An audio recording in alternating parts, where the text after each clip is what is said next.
విశాఖపట్నంలో రేపటి నుంచి నిర్వహించే సిఐఐ భాగస్వామ్య సదస్సు కోసం ప్రభుత్వ యంత్రాంగం అన్ని ఏర్పాట్లు పూర్తి చేసింది.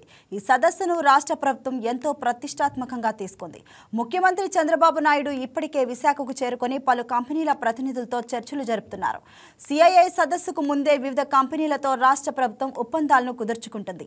ఈ ఒప్పందాలపై ముఖ్యమంత్రి చంద్రబాబు నాయుడు మాట్లాడుతూ సామాజిక మాధ్యమం ఎక్స్ వేదికగా స్పందించారు.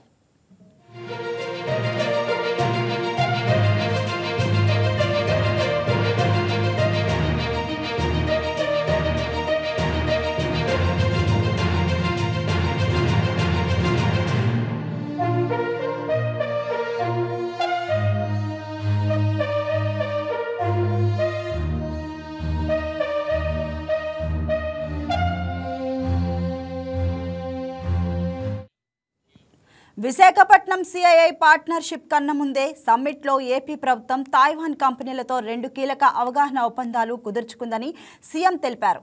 ఈ ఒప్పందాల ద్వారా రాష్ట్ర పారిశ్రామిక వృద్ధి మరింత అభివృద్ధి చెందుతుంది అని ఆశాభావం వ్యక్తం చేశారు. 400 కోట్ల రూపాయలతో కుప్పంలో 470 ఎకరాల్లో పరిశ్రమ ఏర్పాట్లు చేస్తుందని, దీనివల్ల 50,000 ప్రత్యక్షంగా ఉద్యోగులు వస్తాయని వెల్లడించారు.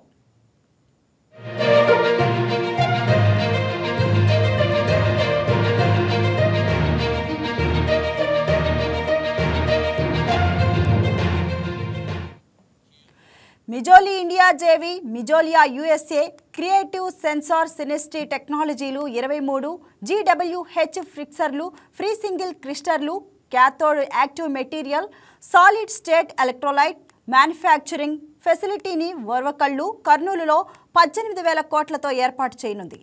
వీటి వల్ల 2,000 ప్రత్యక్ష ఉద్యోగాలు రానున్నాయని వివరించారు. ఈ అవగాహన ఒప్పందాలు సర్వాంధ్ర విజన్ 2047 సాధించడంలో కీలక భూమికి పోషిస్తాయని, వికసిత భారత్ వైపు నడిపిస్తుందని ముఖ్యమంత్రి చంద్రబాబు నాయుడు ట్వీట్ చేశారు.